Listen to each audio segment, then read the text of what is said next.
Hello friends, வணக்கம். Welcome back to my channel Shruti's life style. எல்லோரும் எப்படி இருக்கீங்க ஃப்ரெண்ட்ஸ்? இன்றைக்கி விலாக் எதை பற்றி இருக்க போகுதுன்னு பார்த்தீங்கன்னா, என்னோடய டே டு டே ரொட்டீனில் நான் ஃபாலோ பண்ணுற சின்ன சின்ன டைம் மேனேஜ்மெண்ட் டிப்ஸ் தான் உங்கள் கூட ஷேர் பண்ணியிருக்கேன். அண்ட் அது மட்டும் இல்லாமல் 2 ரெசிபீஸ் கூட ஷேர் பண்ணியிருக்கேன். ஸோ கண்டிப்பாக ஸ்கிப் பண்ணாமல் கம்ப்ளீட் வீடியோ பாருங்கள். அண்ட் வீடியோக்குள்ளே போகிறதுக்கு முன்னாடி நீங்கள் என்னோடய வீடியோஸை புதுசாக பார்க்குறீங்கன்னா மறக்காமல் நம்ம சேனலை சப்ஸ்கிரைப் பண்ணிக்கோங்க. ஜஸ்ட் ஃபியூ செகண்ட்ஸ் எடுத்துக்கோங்க. பக்கத்தில் இருக்கிற பெல் ஐக்கனும் ஆல் ஆப்ஷனும் கிளிக் பண்ணிக்கோங்க. ஸோ தட் நான் வீடியோஸ் போஸ்ட் பண்ணும்போதெல்லாம் உங்களுக்கு ரெகுலராக நோட்டிஃபை ஆகும். இப்போ வாங்க வீடியோக்குள்ளே போகலாம். மார்னிங் வாசல் தெளித்து கோலம் போட்டதுக்கப்புறம் பார்த்தீங்கன்னா, இந்த செம்பருத்தி செடியில் பூ ரொம்ப அழகாக பூத்திருந்தது. அண்ட் செம்பருத்தி செடி பாட்டில் வைக்கிறப்ப பார்த்தீங்கன்னா வளர்ந்துட்டே போயிட்டு இருந்துச்சு. பட் பூ பூக்கவே இல்லை. ஸோ அதனால் வீட்டு முன்னே இருக்கிற ஸ்பேஸில் வச்சுட்டோம், நிலத்துலேயே வச்சுட்டோம். அதுக்கப்புறம் பார்த்தீங்கன்னா அட்லீஸ்ட் ஒரு 2 நாளுக்கு ஒருக்காச்சும் செம்பருத்தி பூ பூத்துருது. அண்ட் காலையிலே பார்த்தீங்கன்னா ஏதாச்சும் ஒரு பூ பூத்துருக்கோம். செம்பருத்தி இல்லைனாலுமே ரோஸ் ஏதாச்சும் பூத்துருந்தாலும் நான் அதை பிள்ளையாருக்கு வச்சுருவேன் காலையிலேயே. நைட்டே கிச்சன் எல்லாம் க்ளீன் பண்ணிவிட்டு தான் நான் தூங்குவேனே. ஸோ அதனால் மார்னிங் பார்த்தீங்கன்னா ரொம்ப நீட்டாக இருக்கும் கிச்சன் பார்க்குறதுக்கு. ஸோ க்ரீன் டீக்கு தண்ணி வச்சுருக்கேன். அண்ட் ஸ்லாப்பில் பார்த்தீங்கன்னா இப்போ இந்த 3 ஜார் வச்சுருக்கேன். ஒன்றில் பார்த்தீங்கன்னா தூளுப்பு, அதுக்கப்புறம் கல்லுப்பு வச்சுருக்கேன். அதுக்கப்புறம் இன்னொரு குட்டி ஜாரில் புளி போட்டு வச்சுருக்கேன். அண்ட் இல்லாமல் என் அப்பாவுக்கு லஞ்ச் கொடுத்து விடுறதுனால மார்னிங்கே பார்த்தீங்கன்னா எனக்கு மேக்ஸிமம் சமையல் வேலை முடிஞ்சிடும். இன்றைக்கி ஒரு சிம்பிளான வெஜிடபிள் பிரியாணி தான் நான் செய்ய போகிறேன் குக்கரில். அதுக்கு ஒரு குக்கரில் நான் ஆயில் சேர்த்துக்கிட்டேன். அதுக்கப்புறம் ட்ரை கரம் மசாலா ஸ்பைசஸ் சேர்த்துக்கிட்டேன். இது கூடவே ஒரு 2 பெரிய வெங்காயம் நல்ல நீல வாக்கில் நறுக்கி வச்சுருந்தேன். அதையும் சேர்த்துக்கிட்டேன். கல்லுப்பு சேர்த்துக்கிட்டேன். சேர்த்ததுக்கப்புறம் நல்ல பொன்னிறமாக வதங்கினதுக்கப்புறமா நான் ஒரு 2 டேபிள் ஸ்பூன் அளவுக்கு இஞ்சி பூண்டு விழுது சேர்த்துக்கிட்டேன். அண்ட் நான் எடுத்துருக்கிற குவான்டிட்டிக்கு ஒரு பெரிய தக்காளி நீல வாக்கில் நறுக்கி வச்சுருந்தேன். அதையும் சேர்த்துக்கிட்டேன். இப்போ பொடி வகைகளை சேர்த்துக்க போகிறேன். தேவையான அளவுக்கு சில்லி பவுடர் சேர்த்துக்கிட்டேன். ஒரு 1/4 டீஸ்பூன் அளவுக்கு மஞ்சத்தூளும் அதுக்கப்புறம் மல்லித்தூளும் சேர்த்துருக்கேன். சேர்த்ததுக்கப்புறம் இதை நல்லா வதக்கிடலாம். இந்த வெஜிடபிள் பிரியாணிக்கு பார்த்தீங்கன்னா நான் பட்டாணி, பீன்ஸ், அதுக்கப்புறம் கேரட் எடுத்திருக்கேன். இது எல்லாம் சேர்த்து நல்லா கலந்து விட்டுக்கிறேன். அண்ட் இந்த வெஜிடபிள் பிரியாணிக்கு சோயா சங்க்ஸ் போட்டாலும் நல்லாயிருக்கும். ஸோ அதனால் சின்ன சோயா இருந்துச்சு. அதை சுடுதண்ணியில் நல்லா ஊற வச்சு பிழிஞ்சு நான் இப்போ இதில் சேர்த்துக்கிறேன். அண்ட் சேர்த்ததுக்கப்புறம் எல்லாம் ஒன்று போல் நல்லா கலந்து விட்டுக்கலாம். இப்போ நான் ஊற வச்சுருந்த அரிசியும் இதில் சேர்த்துக்கிறேன். சேர்த்ததுக்கப்புறம் நல்லா கலந்துக்கலாம். இப்போ நான் எடுத்துருக்கிற ரைஸ்க்கு தகுந்த மாதிரி நான் தண்ணியும் சேர்த்துக்கிட்டேன். சேர்த்ததுக்கப்புறம் இதை நல்லா கலந்து விட்டுக்கலாம். இந்த ஸ்டேஜில் நீங்கள் உப்பு காரம் கூட சரி பார்த்துக்கலாம். அண்ட் லாஸ்ட்டாக பொடிசா நறுக்குன கொத்தமல்லியும் புதினா நான் சேர்த்துக்கிட்டேன். சேர்த்ததுக்கப்புறம் பார்த்தீங்கன்னா ஒரு 2 விசிலுக்கு நான் ஸ்டவ் அமர்த்திட்டேன். அண்ட் வீக்லி அட்லீஸ்ட் ட்வைஸ் இந்த மாதிரி 1 பாட் ரெசிபீஸ் நம்ம பண்ணும்போது நமக்கு வேலையும் கொஞ்சம் குவிக்காக முடியும். சூட்டோடவே நம்ம ரொம்ப கலந்துட்டோம்னா குழஞ்சி போயிடும். ஸோ ஒரு பக்கத்துலேருந்து நான் மெதுவாக கலந்து விட்டுக்கிறேன். பார்க்கும்போதே உங்களுக்கு தெரியும் எவ்வளோ உதிரியாக இருக்குன்னு.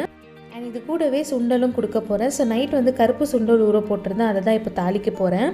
ஒரு பாத்திரத்தில் நான் ஆயில் சேர்த்துருக்கேன். அதுக்கப்புறம் கடுகு சேர்த்துக்கிட்டேன். இது கூடவே பார்த்தீங்கன்னா உளுந்தும் கடலைப்பருப்பும் சேர்த்துக்கிட்டேன். அண்ட் லைட்டாக ஃப்ரை ஆனதுக்கப்புறம் பார்த்தீங்கன்னா நான் ஒரு வெங்காயம் பொடிசை நறுக்கி வச்சுருந்த சேர்த்துக்கிட்டு தேவையான அளவுக்கு பச்சை மிளகாவும் சேர்த்துருக்கேன். கூடவே கருவேப்பிலை, அதுக்கப்புறமா கொஞ்சமாக தேவையான அளவுக்கு உப்பு சேர்த்துக்கிட்டேன். கருப்பு சுண்டல் நான் விசில் விட்டு தனியாக எடுத்து வச்சுருந்தேன் காலையிலேயே. ஸோ அதையும் இதில் சேர்த்து நல்லா கலந்து விட்டுக்கிறேன்.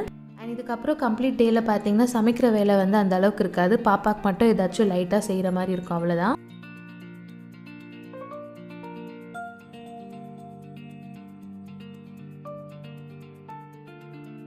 அண்ட் மீஷோவில் நான் ஆர்டர் பண்ணியிருந்த ஒரு ஆர்கனைசர் டெலிவரி ஆகிருந்துச்சு. ஸோ அதை பற்றி தான் இப்போ பார்க்க போகிறோம். அண்ட் எனக்கு பர்சனலாக பார்த்தீங்கன்னா எனக்கு ஆர்கனைஸ் பண்ணுறது ரொம்பவே பிடிக்கும். ஸோ பாப்பாவோட திங்ஸ் எல்லாமே பார்த்தீங்கன்னா கொஞ்சம் ஆர்கனைஸ்ட் வேல வைக்கலாமேன்னு தான் நான் இந்த மாதிரி ட்ரே வாங்கியிருந்தேன். அண்ட் இந்த ஸ்டோரேஜ் ட்ரேயும் பார்த்தீங்கன்னா ரொம்பவே நல்லா இருந்தது குவாலிட்டி வைஸ். ஸோ இது buy 3 get 3 ஆஃபரில் தான் வாங்கியிருந்தேன். அண்ட் நம்ம வீட்டில் கிட்ஸ் இருக்கும்போது பார்த்தீங்கன்னா ஆக்சசரிஸ் அவங்களுக்கு சேர்ந்துக்கிட்டே இருக்கும். ஸோ நம்ம ஒரு ஆர்கனைஸ்டாக ப்ராப்பரான வேலை இந்த மாதிரி வச்சுக்கிட்டோம்னா நமக்கு அடிக்கடி எடுக்கிறதுக்கும் ஈஸியாக இருக்கும். அண்ட் அந்த மீடியம் சைஸில் இருக்கிற ஒரு ஸ்டோரேஜ் ட்ரேயில் தான் நான் பாப்பாவோட ஹேர் பேண்ட்ஸ் எல்லாம் வச்சுருக்கேன். இது பார்த்தீங்கன்னா அதை விட கொஞ்சம் பெருசு. அண்ட் இதில் பாப்பாவோட பேங்கிள்ஸ் எல்லாம் வச்சுருக்கேன். அதுவுமே பார்த்தீங்கன்னா ஆர்கனைஸ்டாக தான் வச்சுருக்கேன். ஒரு பிளாக் த்ரெட்டில் நான் நல்லா டைப் பண்ணி வச்சுருக்கேன். அண்ட் சில பேர் பார்த்தீங்கன்னா எல்லாம் ஒரே பாக்ஸில் டம்ப் பண்ணி வைப்பாங்க. ஸோ அப்படி வைக்கிறதுனால பார்த்தீங்கன்னா அந்த டைமுக்கு கொஞ்சம் வேலை ஈஸியாக முடியும். பட் எங்கேயாச்சும் கிளம்பும் போது பார்த்தீங்கன்னா அவசரமாக எல்லாம் தேடுற மாதிரி இருக்கும். அண்ட் இப்படி வைக்கிறதுனால செலக்ட் பண்ணுறதுக்கும் ஈஸியாக இருக்கும். அண்ட் அது மட்டும் இல்லாமல் பசங்களுக்கும் தெரியும் அவங்க ஹேர் பேண்ட் எங்கே இருக்குது, பேங்கிள்ஸ் எங்கே இருக்குதுன்னு. ஸோ எடுக்கிற பொருளை அதே இடத்துல வைக்கிறதுக்கும் இந்த மாதிரி நம்ம ஆர்கனைஸ் பண்ணுறது ரொம்பவே யூஸ்ஃபுல்லாக இருக்கும். அண்ட் இந்த அடுத்த சின்ன ட்ரேயில் பார்த்தீங்கன்னா என்னோடய ஹேர் கிளிப்ஸ் அண்ட் கிளச்சஸ் எல்லாமே நான் அரேஞ்ச் பண்ணிகிட்ருக்கேன். இந்த ஸ்டோரேஜ் ட்ரே வந்து 2 கலரில் நான் வாங்கியிருந்தேன், ப்ளூ அதுக்கப்புறம் இந்த பிங்க் ஷேடில்.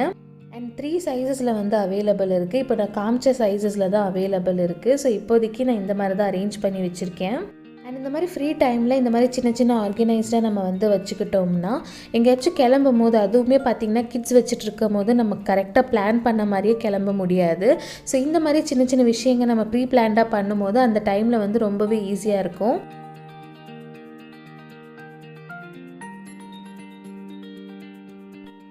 பொதுவாகவே பார்த்திங்கன்னா நம்ம டே டு டே ரொட்டீனில் ஹவுஸ் ஒய்ஃப்ஸ் கிட்ஸ் வச்சுட்ருக்குறவங்க மெயின்லி பார்த்திங்கன்னா மேக்ஸிமம் நம்ம ஸ்பெண்ட் பண்ணுற டைமே பார்த்திங்கன்னா கிச்சனில் தான். ஏன்னா அந்தளவுக்கு வந்து குக்கிங் வந்து நடந்துக்கிட்டே இருக்கும். அண்ட் இந்த மாதிரி சமையலுக்கு தேவையாக இருக்கிற சின்ன சின்ன விஷயங்கள் வந்து நம்ம ப்ரீ பிளானாக பண்ணிக்கிட்டோம்னா நம்ம சமைக்கிறப்ப வந்து ரொம்பவே ஈஸியாக இருக்கும். ஸோ காய்கறிகள்லாம் வாங்கும்போது ஃப்ரெஷ்ஷான பட்டாணியுமே நான் வாங்கி வச்சுப்பேன். ஸோ சில டைமில் பார்த்திங்கன்னா மோர் தென் 100 ருபீஸ் இருக்கும். ஸோ இந்த வாட்டி 60 ருபீஸ் தான் இருந்தது. ஸோ அதனால நான் 1 கிலோ பட்டாணி வாங்கி இந்த மாதிரி உரித்து ஸ்டோர் பண்ணி வச்சுருக்கேன். அண்ட் இதை வந்து நான் ஃப்ரீசரில் தாங்க ஸ்டோர் பண்ணியிருக்கேன். ஸோ நீங்கள் சமைக்கிறதுக்கு ஒரு 5 நிமிஷம் முன்னே நீங்கள் எடுத்து வச்சாலும் போதும். ஸோ ரெகுலராக நம்ம ரொட்டீனில் வந்து வத்த குழம்பு, சாம்பார், புளிக்குழம்பு, ரசம் இப்படி செய்கிறதுக்கு பதிலாக ஏதாச்சும் கொஞ்சம் டிஃப்ரெண்ட்டாக நீங்கள் ட்ரை பண்ணும்போது இந்த மாதிரி விஷயங்கள் வந்து உங்களுக்கு ரொம்ப ஹெல்ப்ஃபுல்லாக இருக்கும். ஃபார் எக்ஸாம்பிள் பார்த்தீங்கன்னா லாஸ்ட் வீக் வந்து நான் மட்டர் பன்னீர் பண்ணியிருந்தேன். ரொம்ப சிம்பிளான ரெசிபி தாங்க. வெறும்னே இஞ்சி, பூண்டு, வெங்காயம், தக்காளி வதக்கிட்டு நம்ம அரைச்சி வச்சுக்கணும். எண்ணெயில் ஜீரகம் சேர்த்ததுக்கு அப்புறமா இந்த அரைச்சிருக்கிற விழுது சேர்த்துக்கணும். அடுத்ததாக ஃப்ரோசன் பட்டாணி சேர்த்துக்கிட்டேன். அதுக்கப்புறம் பன்னீர் க்யூப் சேர்த்ததுக்கு அப்புறமா தேவையான அளவுக்கு தண்ணி சேர்த்து நல்லா கலந்து விட்டுக்கிறேன். பட்டருமே பார்த்தீங்கன்னா நம்ம வாங்கினதுமே அப்படியே வைக்காமல் கொஞ்சம் ஃப்ரீஸ் ஆனதுக்கு அப்புறமா இந்த மாதிரி க்யூப்ஸை நறுக்கி நம்ம ஒரு பாக்ஸில் ஸ்டோர் பண்ணி வச்சிட்டோம்னா உங்களுக்கு கொஞ்சம் மெஸ்ஸி ஆகாமல் இருக்கும். அண்ட் இந்த மாதிரி நார்த் இந்தியன் கிரேவி செய்கிறப்ப நம்ம ஒரு க்யூப் சேர்த்துக்கிட்டாலே போதும். அண்ட் முக்கியமாக வேஸ்ட்டுமே ஆகாது. அந்த டைமில் சமைக்கும் போது பார்த்திங்கன்னா இந்த மாதிரி டக்கு டக்குன்னு நம்ம சமைக்கிறப்ப ரொம்பவே ஈஸியாகவும் குவிக்காகவும் முடியும். அண்ட் லாஸ்ட்டாக பார்த்தீங்கன்னா கசூரி மேத்தி சேர்த்து நான் வந்து இறக்கிட்டேன். அண்ட் அவ்வளோதான் ஃப்ரெண்ட்ஸ், ரொம்ப சிம்பிளான ரெசிபி. ஸோ கண்டிப்பாக நீங்களும் ட்ரை பண்ணி பார்த்ததுக்கு அப்புறமா எப்படி வந்துச்சுன்னு மறக்காமல் எங்களோட கமெண்ட் செக்ஷனில் ஷேர் பண்ணிக்கோங்க.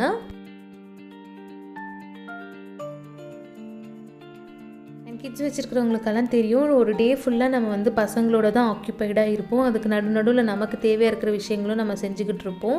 ஸோ அந்த டே எண்ட் ஆகும்போதே பார்த்திங்கன்னா அவ்வளோ டயர்டாக இருக்கும். பட் ஸ்டில் வந்து பார்த்திங்கன்னா நைட் டைம் பண்ணுற ரொட்டீன் வந்து ஒரு ½ அன் ஹவர் நீங்கள் எக்ஸ்ட்ரா ஸ்பெண்ட் பண்ணி பண்ணுறதுனால பார்த்திங்கன்னா நெக்ஸ்ட் டே வந்து உங்களுக்கு ரொம்ப ஃப்ரெஷ்ஷான ஒரு ஸ்டார்ட்டாக இருக்கும். நான் பார்த்திங்கன்னா பாப்பா தூங்கினதுக்கு அப்புறமா தான் இந்த கிச்சன் வேலைங்கள்லாம் நைட்டில் பண்ணுவேனே. ஏன்னா அவள் எந்திரிச்சிக்கிறப்போ இப்போ ரொம்ப வந்து நாட்டியாக இருக்கிறதுனால அவள் பின்னாடி என்ன பண்ணுறா ஏது பண்ணுறா நம்ம பார்த்துக்கிட்டே இருக்கணும். ஸோ அவள் படுத்துட்டாள்னா பார்த்திங்கன்னா ஒரு ½ அன் ஹவர்லேயே இந்த வேலையெல்லாம் நான் முடிச்சிருவேன். அண்ட் அவள் தூங்கினதுக்கப்புறம் பார்த்திங்கன்னா நான் வெசலெல்லாம் வாஷ் பண்ணதுக்கப்புறமா கையோட அந்த ஸ்லாபில் இருக்கிற தண்ணி எல்லாமே நான் வந்து க்ளீனாக ஸ்வைப் பண்ணிவிட்டேன். அதுக்கப்புறம் ஒரு ட்ரை கிளாத்தில் தொடச்சிருவேன். அண்ட் மெயினாக பார்த்திங்கன்னா எனக்கு ஸ்டவ் வந்து ரொம்பவே க்ளீனாக இருக்கணும். ஸோ அதனால் ஒரு லிக்விட் வந்து நான் ப்ரிப்பேர் பண்ணி எப்போவுமே வச்சுப்பேன். ஸோ இந்த பாட்டிலில் பார்த்திங்கன்னா 3/4 தண்ணி எடுத்திருக்கேன். அதுக்கப்புறம் கொஞ்சமாக கம்ஃபர்ட் லிக்விட் சேர்த்துருக்கேன். இது கூடவே கொஞ்சமாக விம் லிக்விடும் சேர்த்து நல்லா வந்து ஷேக் பண்ணி வச்சுருக்கேன். ஸோ ரொட்டீனாக இதை ஃபாலோ பண்ணுறதுனால எனக்கு ஸ்டவ் வந்து அந்த அளவுக்கு வந்து அழுக்காக இருக்காது. ஸோ அதனால் இந்த அளவுக்கே போதுமான அளவு தான். நிறைய பேர் வந்து டைரெக்டாக நீங்கள் சோப் போட்டு நல்லா தேய்க்கும் போது உங்களுக்கு ரொம்ப நேரம் எடுக்கும். நீங்கள் வந்து அதை ஒரு துணியில் தொடச்சி பிழிஞ்சு திரும்பி ஒரு ட்ரை துணியிலலாம் துடைக்கணும். ஸோ அதுக்கு பதிலாக இந்த மாதிரி ஃபாலோ பண்ணி பார்த்தீங்கன்னா ரொம்ப குவிக்காக அந்த ஸ்ட்ரெயின்ஸ் எல்லாம் ரிமூவ் ஆகிடும். ஸோ ஒரு ட்ரை கிளாத் வச்சு தொடச்சதுக்கப்புறம் பார்த்திங்கன்னா கையோட அந்த ஸ்டவ் பின்னாடி இருக்கிற டைல்ஸுமே நான் தொடச்சிப்பேன். அண்ட் இந்த மாதிரி பண்ணும்போது பார்த்திங்கன்னா நம்ம ஒரு நாள் டீப் க்ளீன் பண்ணும்போதும் நமக்கு அந்த அளவுக்கு வேலைகளும் இருக்காது. ஸோ கண்டிப்பாக இதை ஃபாலோ பண்ணி பாருங்கள். அண்ட் ஸ்டில் யாருமே பர்ஃபெக்ட் கிடையாது. நானுமே பார்த்திங்கன்னா என்னால் ரொம்ப முடியலன்னா நான் அப்படியே வச்சுட்டு படுத்துருவேன். பட் அதை வந்து ஒரு ரொட்டீனாகவே நான் வச்சுக்க மாட்டேன். ஸோ முடிஞ்ச அளவுக்கு என்னோடய வேலைகளெல்லாம் நான் நைட்டே முடிச்சிருவேன். அண்ட் இந்த மாதிரி சின்ன சின்ன விஷயங்கள் நான் இன்க்ளூட் பண்ணுறதுனால தான் என்னால் கொஞ்சமாச்சும் டைம் மேனேஜ் பண்ண முடியுது. வீடியோஸ் எடுக்கிறதுக்காகட்டும் எடிட் பண்ணுறதுக்காகட்டும். அண்ட் எக்ஸ்பீரியன்ஸ்டாக இருக்கிறவங்களுக்கு இதை பற்றி தெரிஞ்சிருக்கும். பட் ஸ்டில் என்ன மாதிரியே ஸ்டார்டிங் ஸ்டேஜில் கிட்ஸ் வச்சு மேனேஜ் பண்ணுறதுக்கு கொஞ்சம் கஷ்டப்படுறவங்களுக்கு இதெல்லாமே சின்ன சின்ன டிப்ஸ் வந்து ரொம்பவே யூஸ்ஃபுல்லாக இருக்கும் இல்லையா. அண்ட் அவ்வளோதான் ஃப்ரெண்ட்ஸ், vlog இதோட முடியுது. இந்த வீடியோ உங்களுக்கு பிடிச்சிருந்தால் மறக்காமல் ஒரு லைக் கொடுங்க. அண்ட் அடுத்த ஒரு இன்ட்ரெஸ்டிங்கான வீடியோவில் பார்க்கலாம் ஃப்ரெண்ட்ஸ். தேங்க்ஸ் ஃபார் வாட்சிங் மை வீடியோ.